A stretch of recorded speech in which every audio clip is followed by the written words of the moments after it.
here. I'm taking Dad's place because he's cool, but I'm cooler. Love you, Dad. I'm glad you're watching our service. It's gonna be fun worshiping together. Before we start, I have some announcements that you need to know. October! New month means new ways to connect. There's stuff that you can do so you can be with God and your friends. All church worship thing is happening again on October 17th at the Boys and Girls Club next to 415 Franklin. And come sing with us. Youth outings for middle and high school are open to sign up now. Parents, contact Mr. Ray if you have any questions. Youth are also starting in a Bible plan tomorrow from the book of Daniel. So big kids, don't forget to read along. Yes, today is Communion Sunday. So please make sure you have some juice and a cracker or goldfish. It's ready. Don't miss it. That's it for announcements. Let's pray before we start worship. God, I thank you for this day. God, I thank you for our Pastor Brad, the music, and our church. And God, I ask you to bless all the good, take away the sin, and have George have some sin taken away too. In Jesus' name we pray, amen. Have a great service, guys.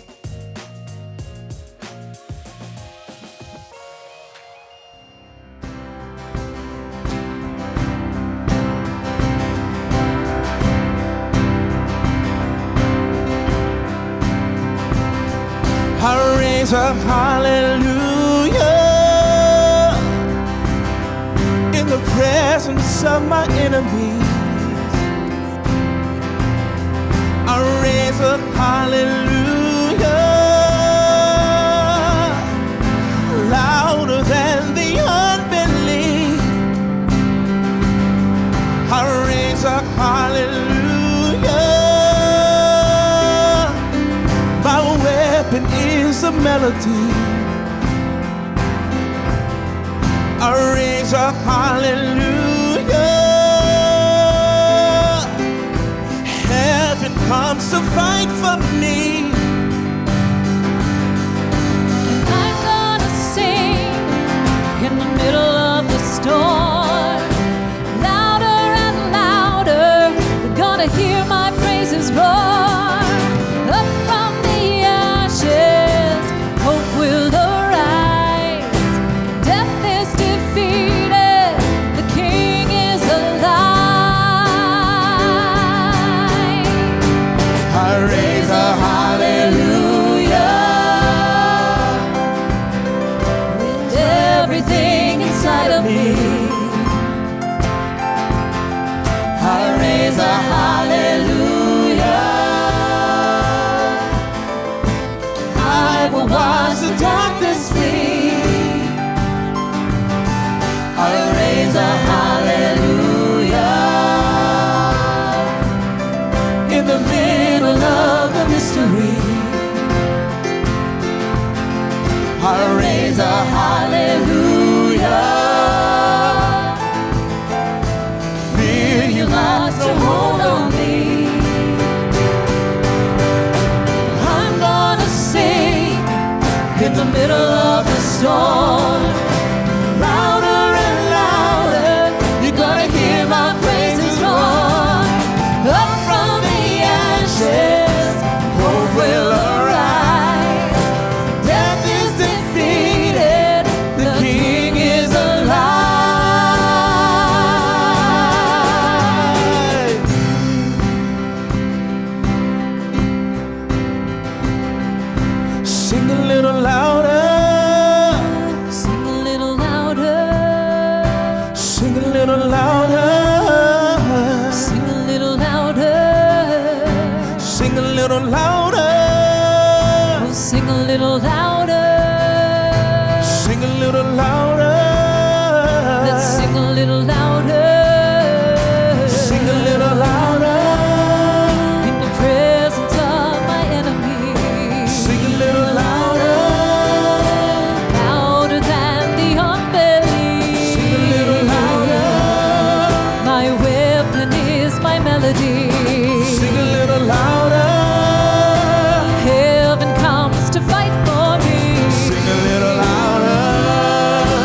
middle of a storm. Louder and louder, you're gonna hear my praises roar. Up from the ashes, hope will arise. Death is defeated, the King is alive. I'm gonna sing in the middle of the storm. Louder and louder, you're gonna hear my praises roar. Up from the ashes, hope will arise. Death is defeated, the King is alive. I raise a hallelujah. I raise a hallelujah. I raise a hallelujah. I raise a hallelujah.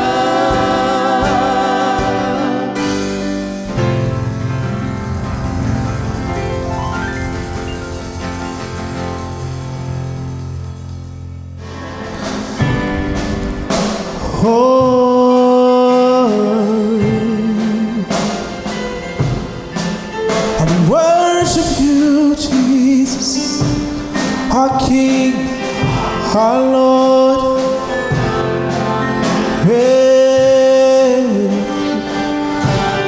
We want your will to be done on earth as it is in heaven. Our God,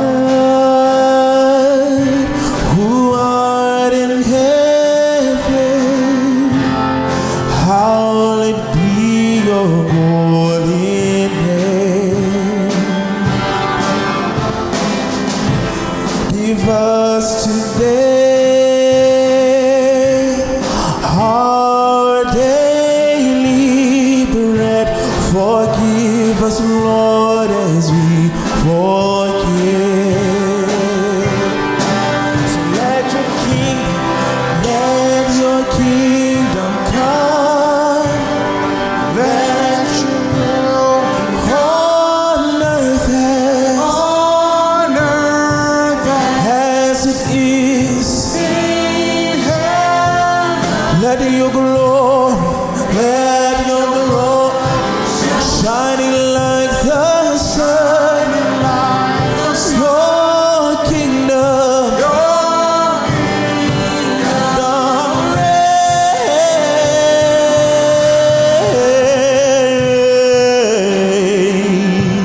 reigns. How we worship you, King.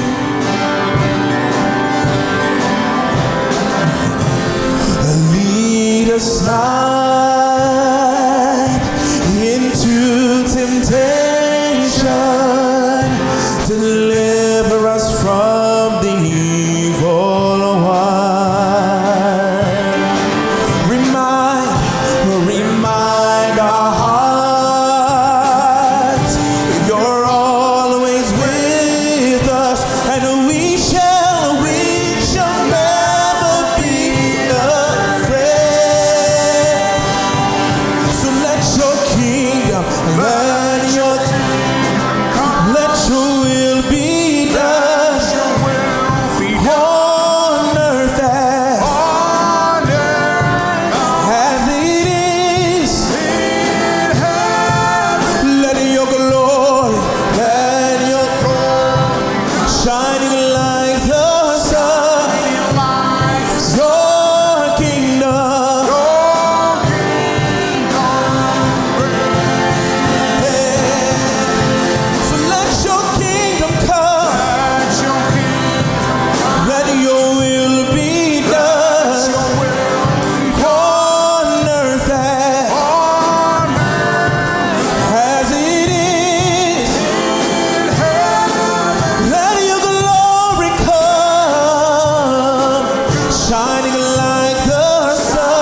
shining like the sun.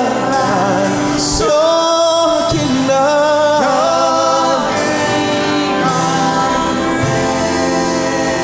forever, forever we'll proclaim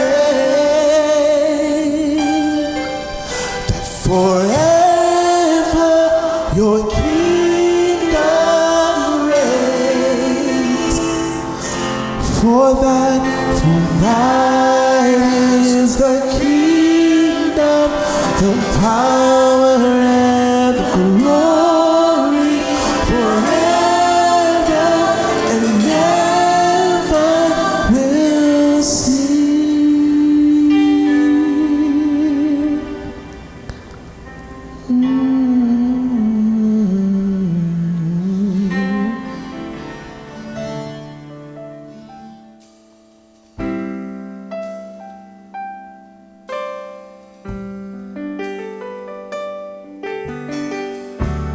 Worthy is the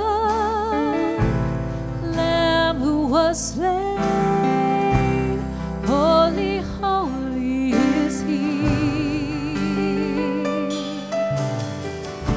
Sing a new song to Him who sits on heaven's mercy seat.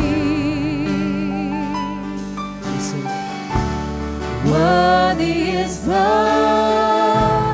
Lamb who was slain. Holy, holy is He. Sing a new song to Him who sits on heaven's mercy seat. all together. Holy, holy, holy is the Lord God Almighty, who was and is to come. With all creation I sing praise to the King of Kings. You are my everything, and I will adore you.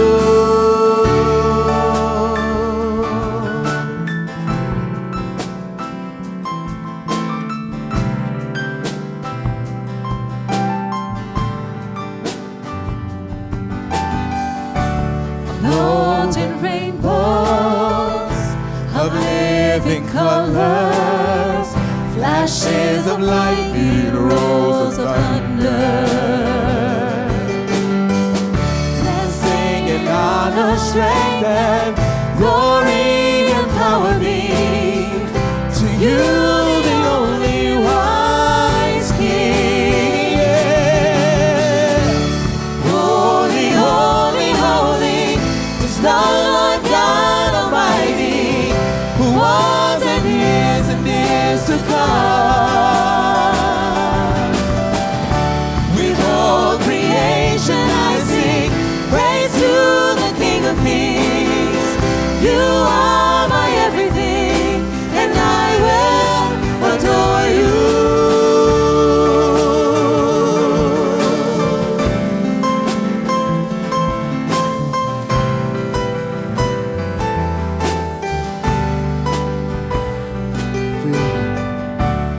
Filled with wonder,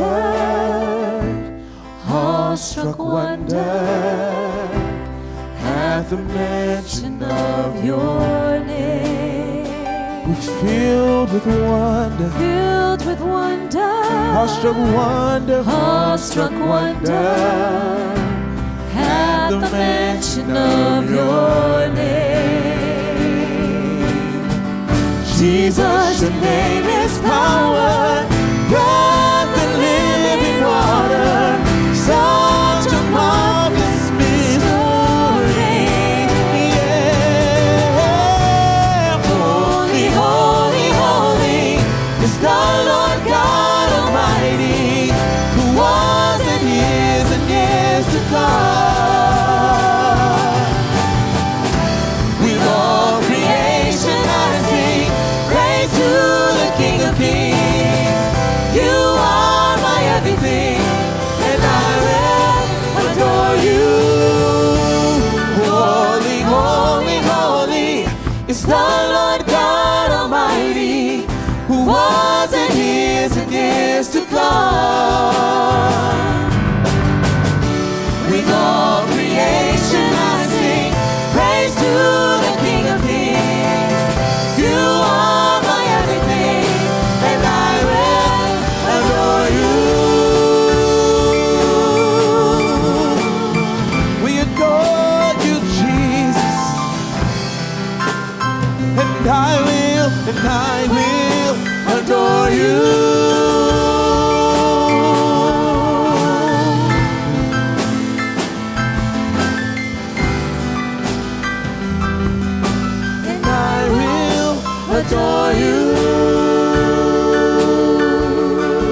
Hello, Madison.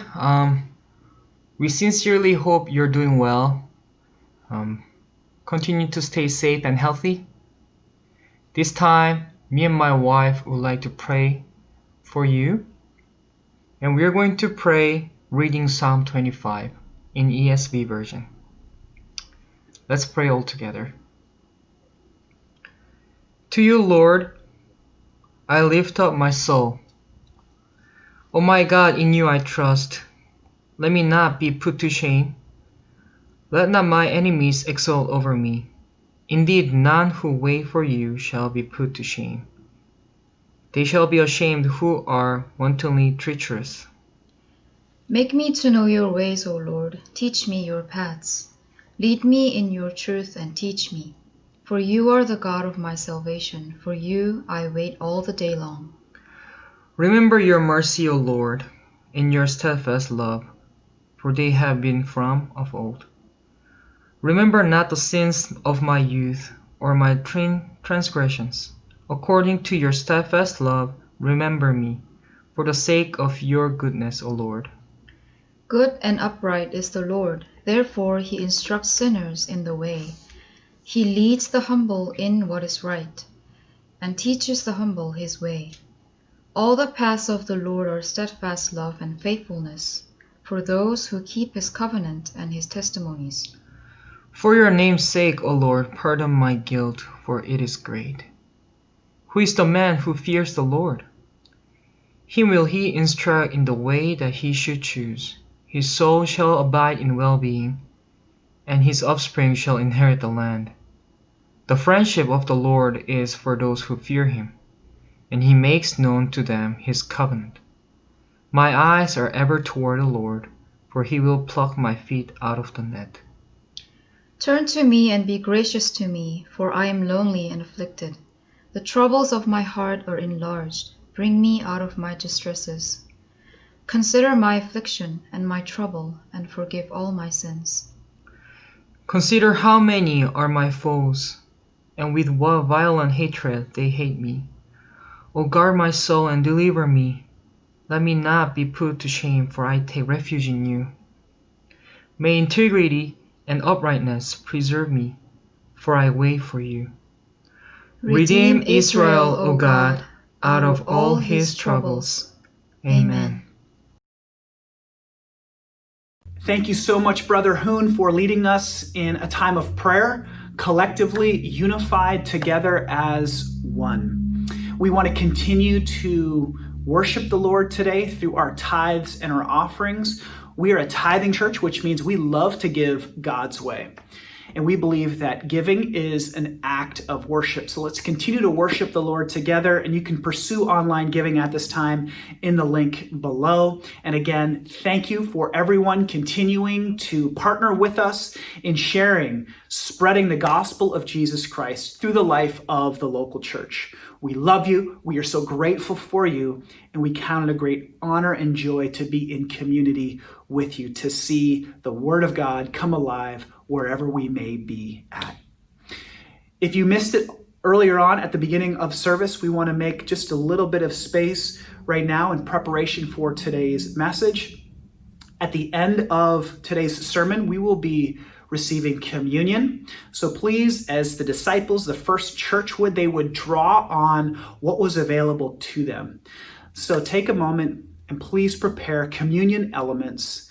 We want to just create a little bit of space for that. Grab some bread, some crackers, as well as some juice, and stay tuned for today's message. Thank you.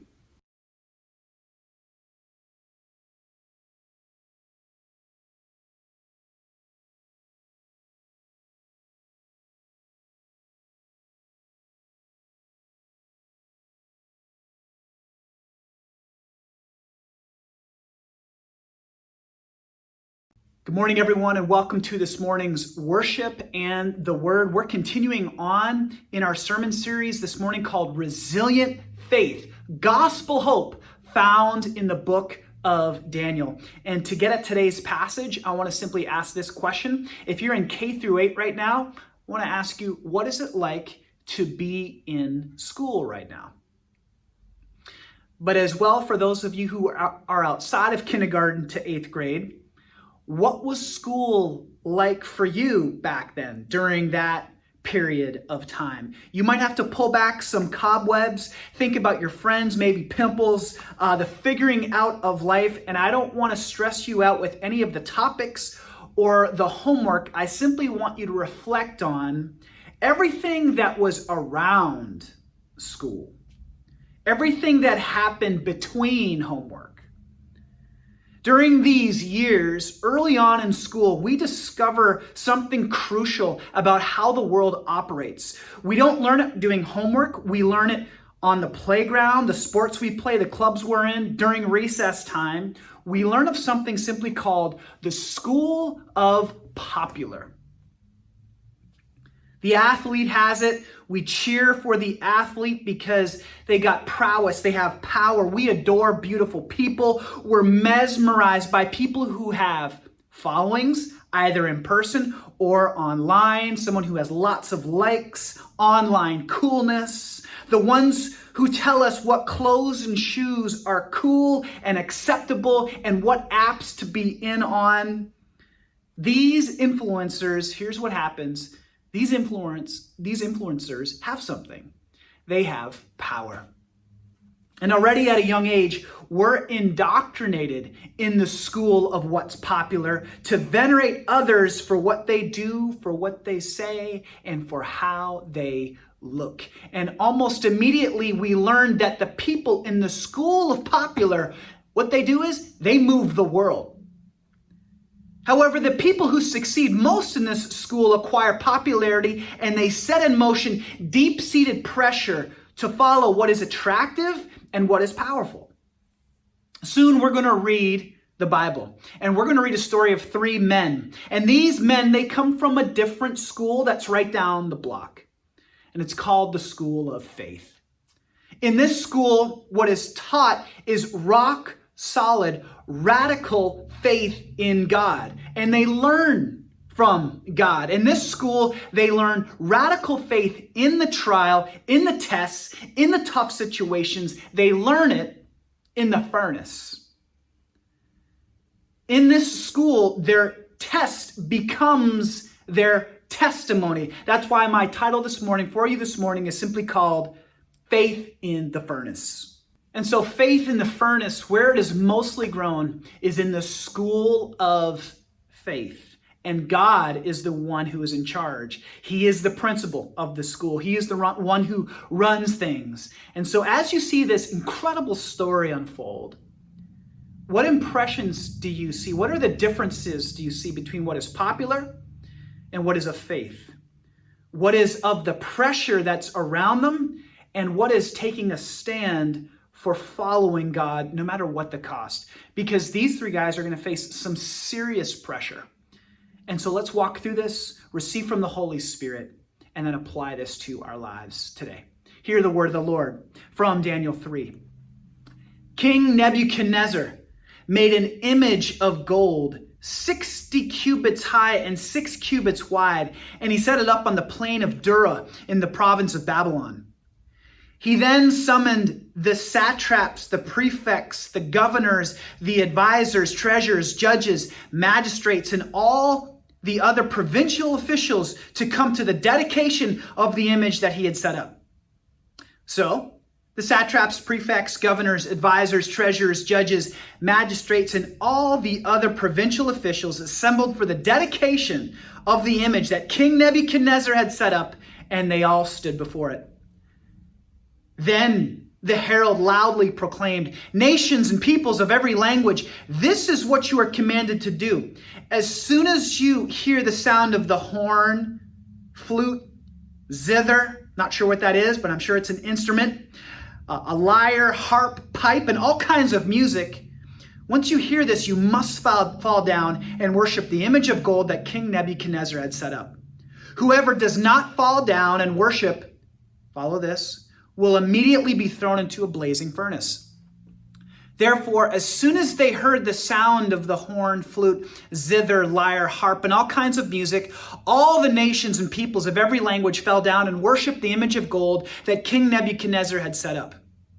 At this time, some astrologers came forward and denounced the Jews. They said to King Nebuchadnezzar, "May the king live forever. Your majesty has issued a decree that everyone who hears the sound of the horn, flute, zither, lyre, harp, pipe, and all kinds of music must bow down and worship the image of gold, and that whoever does not fall down and worship will be thrown into a blazing fire." Verse 12, "But there were some Jews whom you have set over the affairs of the province of Babylon, Shadrach, Meshach, and Abednego, who pay no attention to you, your majesty. They neither serve your gods nor worship the image of gold you have set up." So this morning we're reading of three characters who are friends of Daniel, Shadrach, Meshach, and Abednego. And they had been carried off from their homeland to an entirely new city and culture of Babylon by the king Nebuchadnezzar. They were captives of Babylon, and they were forced to take this several 100-mile trip to a new land. There, Shadrach, Meshach, and Abednego, they served the king in the government as the king's servants and counselors. Now, Nebuchadnezzar had unprecedented power, financial resources, a military influence that occupied neighboring countries. He believed in his own success so much, he was so much into himself that he thought that he himself was a god. In fact, when Babylon came and destroyed Jerusalem, here's one artist's depiction of not only the destruction of the temple in Jerusalem, but also now of the exile of the people to go to Babylon. So around the same time that the temple in Jerusalem had been destroyed, what we see is that now this tower, a statue, has been raised in Babylon that's 90 feet high by 9 feet wide. And surrounding the tower, what we see is this picture on the plains of Dura, all these people gathered to submit, to take a knee and bow down to this statue. And if they didn't, if they refused, they'd be thrown into a furnace. Now, people from all races we read, and nations and languages, some out of true belief in their divine king, and others just out of fear of death, would bow, fall down, and give in to worship this massive golden statue. So imagine this picture with me. You have countless people bowing down, and this is what you see for as far as the eye can see, but there is just this eyesore. Three people stand out because they are doing just that. They are standing. Three men defy the herald's commands for sellout worship, and they simply stand. And together they refuse to compromise, knowing full well they know what's going to take place, that it will cost them. This leadership will cost them. And what we see here is that King Nebuchadnezzar, he is filled with rage. Furious with rage, Nebuchadnezzar summoned Shadrach, Meshach, and Abednego. So these men were brought before the king, and Nebuchadnezzar said to them, "Is it true, Shadrach, Meshach, and Abednego, that you do not serve my gods or worship the image of gold that I have set up? Now when you hear the sound of the horn, flute, zither, lyre, harp, pipe, and all kinds of music, if you are ready to fall down and worship the image I made, very good. But if you do not worship it, you will be thrown immediately into a blazing furnace. Then what God will be able to rescue you from my hand?" And so why is Nebuchadnezzar just fuming? It's because he sees himself as the complete authority over everything around. He views himself as a god. And so rebellion is completely intolerable. He will not accept it. In fact, he offers the three guys a second chance to give in. And let's see what happens next. Shadrach, Meshach, and Abednego replied to him, "King Nebuchadnezzar, we do not need to defend ourselves before you in this matter. If we are thrown into the blazing furnace, the God we serve is able to deliver us from it, and he will deliver us from your majesty's hand. But even if he does not, we want you to know, your majesty, that we will not serve your gods or worship the image of gold that you have set up." I absolutely love this verse. They know without a shadow of a doubt what God is able to do. They know that God is able to save. But even if he does not, if he chooses that, they will not budge. And so their faith in the school of faith, it's very strong. There's a clear foundation here, but they don't know what's about to take place. Everything else is less clear. And so as a result, I just wanted to share with you two scenarios that we see in this passage about when your faith is in the furnace. So there's scenario one, that God's power is sometimes shown in dramatic ways to deliver his people, like when God parted the Red Sea for Israel on the way out of Egypt, this incredible, miraculous picture that we see. But also in Scripture, we see scenario two. At other times, that power is withheld and his people suffer under a narcissistic king, like we see in Daniel 3. But either way, they would not bow down to Nebuchadnezzar's image. So it's this scenario two that's much more difficult. And I'd like to just share with you a little bit how I've processed scenario two in my life. So my older brother is a pastor down in North Carolina. And he has been battling with rheumatoid arthritis in his body for like the last 10 years. And it's been tough. And we have been praying through this. We've wept over this. We talk to each other on the regular, text daily. I'm very close with my older brother. And he knows without a shadow of a doubt what God is able to do. He preaches it all the time. And yet he also experiences that even if God doesn't heal him on this side of the river, he wants the world to know loud and clear that God is still at work. God is still unfolding his plan. God is still unfolding his kingdom, even through the hurt, even through the pain, even through the diagnosis. And he personifies to me the gospel at work. And I know that many of you know exactly 100% what this is all about. Faith in the furnace. And as you consider, God, where are you leading me? I'm waiting on you to act or to move, to change, to heal, to transform a scenario. I want to share with you this scripture that my brother has taught me, that my brother continues to live out, from Philippians 1 verse 12, that says this. Now, I want you to know, brothers and sisters, that what has happened to me has actually served to advance the gospel. So this is an absolutely powerful and constant theme all throughout Scripture. We see it in Paul's life. We see it in the disciples' life. We see it in Esther's life. We see it in Joseph's. My wife, one of her favorite verses is Genesis 50:20. This is just coming to me now. That what the enemy intended for evil, God intended for good, for the saving of many lives. When your faith, therefore, is in the furnace, trust God, because there is a result on the other side, and that result is his salvation. So things are just turning way up. Things are getting pretty heated. Let's go back to our story and see what's going on. Then Nebuchadnezzar was furious with Shadrach, Meshach, and Abednego, and his attitude toward them changed. He ordered the furnace heated 7 times hotter than usual. Someone say 7 times hotter. And he commanded some of the strongest soldiers in his army to tie up Shadrach, Meshach, and Abednego and throw them into the blazing furnace. So these men, wearing their robes, trousers, turbans, and other clothes, were bound and thrown into the blazing furnace. The king's command was so urgent and the furnace so hot that the flames of the fire killed the soldiers who took up Shadrach, Meshach, and Abednego, and these 3 men, firmly tied, fell into the blazing furnace. Now, for most of us, none of us have faced, right, like the ultimatum of bow down to this 90-foot statue, or else you're going to be roasted in this blazing furnace. Most of us have never faced death or persecution for our belief in Jesus. Because if we're honest, we live in Grand Rapids, for many of us in the West Michigan area, if you're tuning in today. And there are more than 700 plus churches in Kent County alone. And yet here's what I want to say. Just because we may not have faced death or persecution for faith in Jesus, it doesn't mean that the pressure is still off. The school of faith is very much still in session, and especially right now in 2020.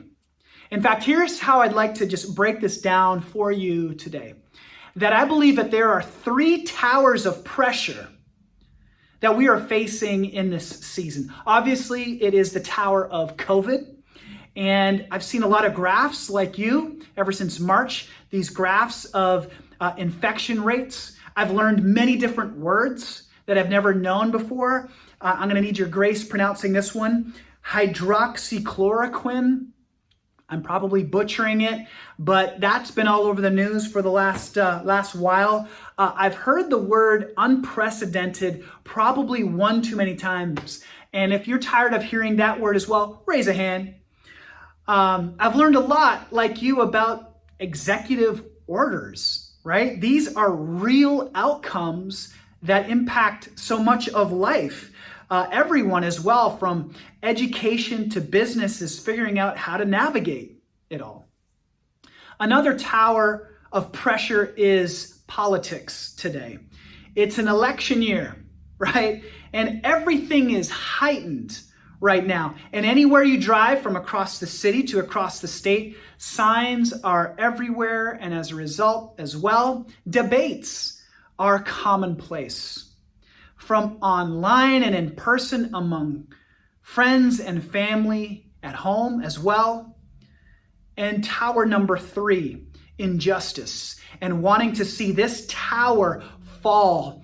And as the book of Amos says, instead to let the justice of God, God's biblical justice, just roll down like a mighty river. In fact, here's why I bring this up, because I came across this map.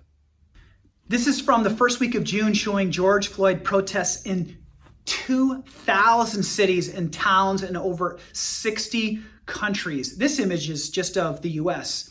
And as a church, we collectively call out in prayer, oh God, remove the sin of white supremacy and racism in our hearts and in our lands. Please, God, remove ongoing systemic racism within our institutions. Jesus, bring unity, especially in the church, that results in equity for people who are made in your image. Give us courage to call sin what it is. And in this moment, Lord, we cry out and humble ourselves to cling to what brings salvation. And salvation alone comes through the gospel of Jesus Christ. We cling to that. So this year has been, and it continues to be, a year in which our faith is tested in the furnace. And yet when we look at the center of the furnace, when we peer right in there, what do we see? Well, Scripture gives us a picture. Check it out. Then King Nebuchadnezzar leaped to his feet in amazement and asked his advisors, "Weren't there 3 men that we tied up and threw into the fire?" They replied, "Certainly, Your Majesty." He said, "Look, I see 4 men walking around in the fire, unbound and unharmed, and the 4th looks like a son of the gods." Now, here we see right in the presence, right at the center of their faith in the furnace, what happens is like there is an additional person, like a son of the gods, which most scholars attribute here to the presence of an angel. And this is a physical demonstration of God's presence with believers in their distress. That in our distress, when our faith is in the furnace, God is present with us. And in fact, this is a foreshadowing. This is a pointer to the one who is always with us, Jesus Christ, his very name, Emmanuel, God with us. Let's continue. Nebuchadnezzar then approached the opening of the blazing furnace and shouted, "Shadrach, Meshach, and Abednego, servants of the Most High God, come out, come here."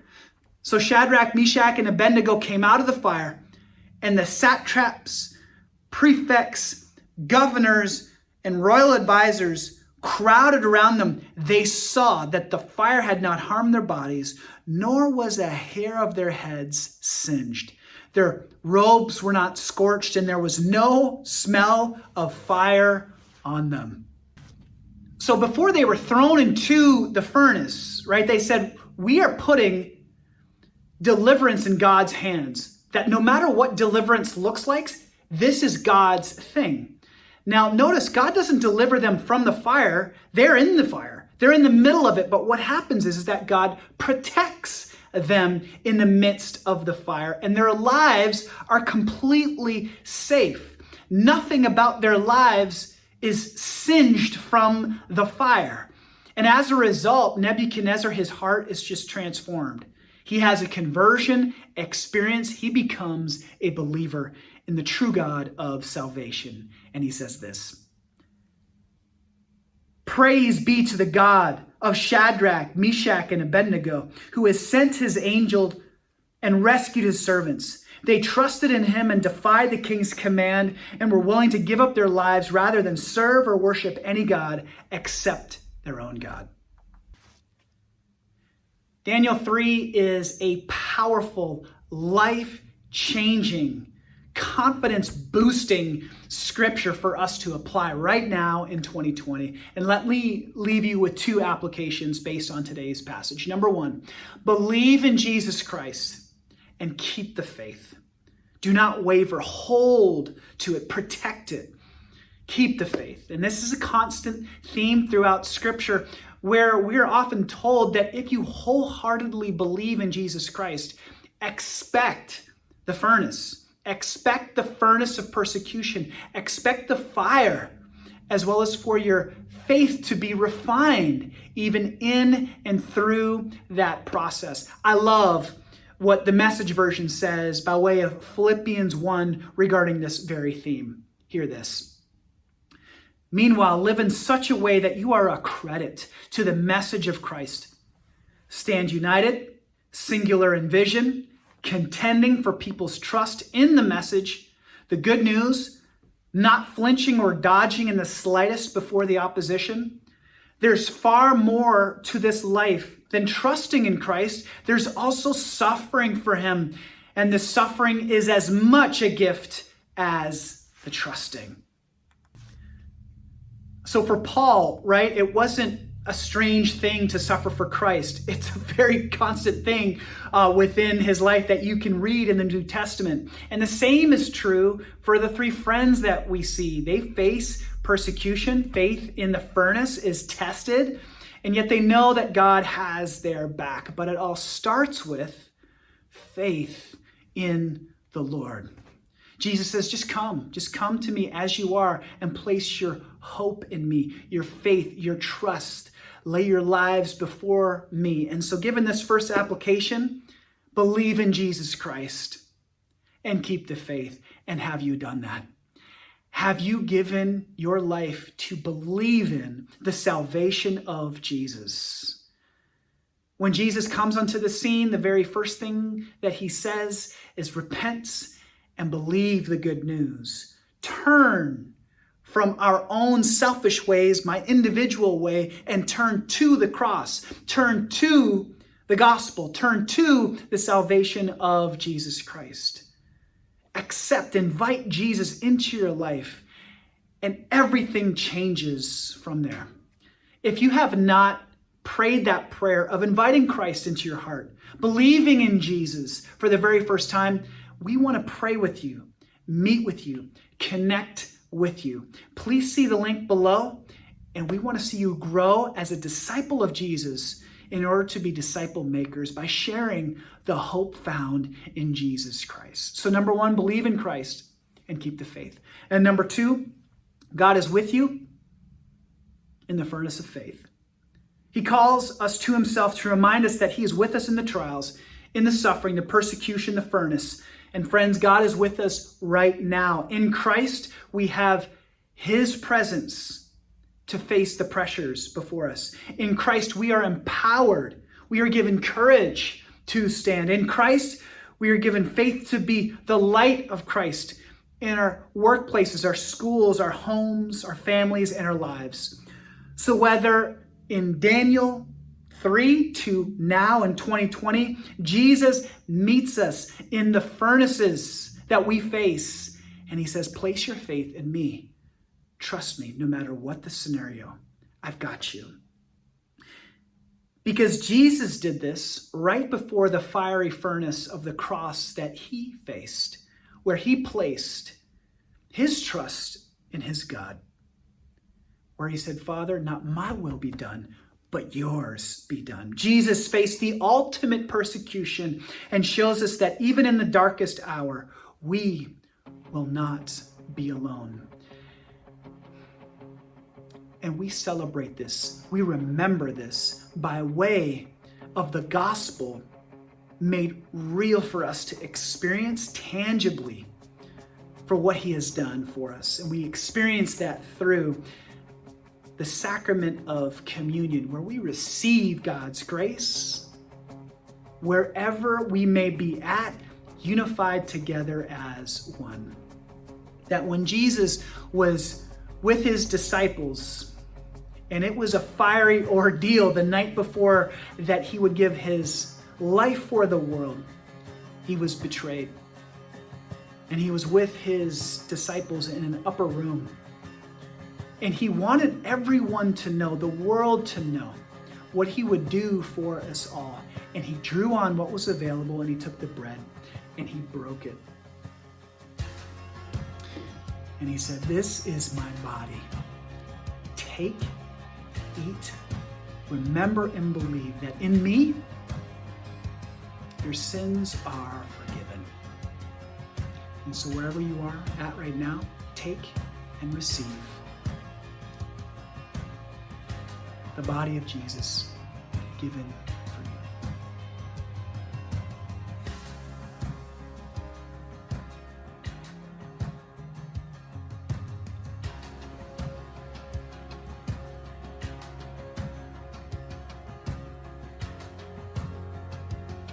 And then he took the wine that was there and he poured it.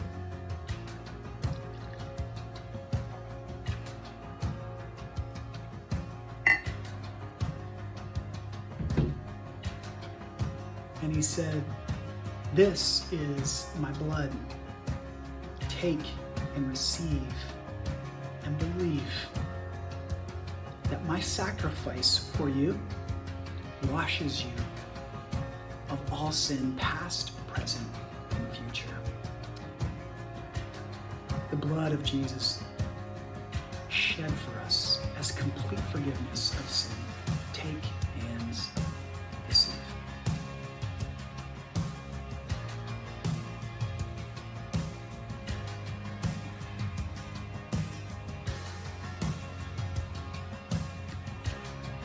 And wherever you may be at, shout out a hallelujah. Hallelujah, Lord.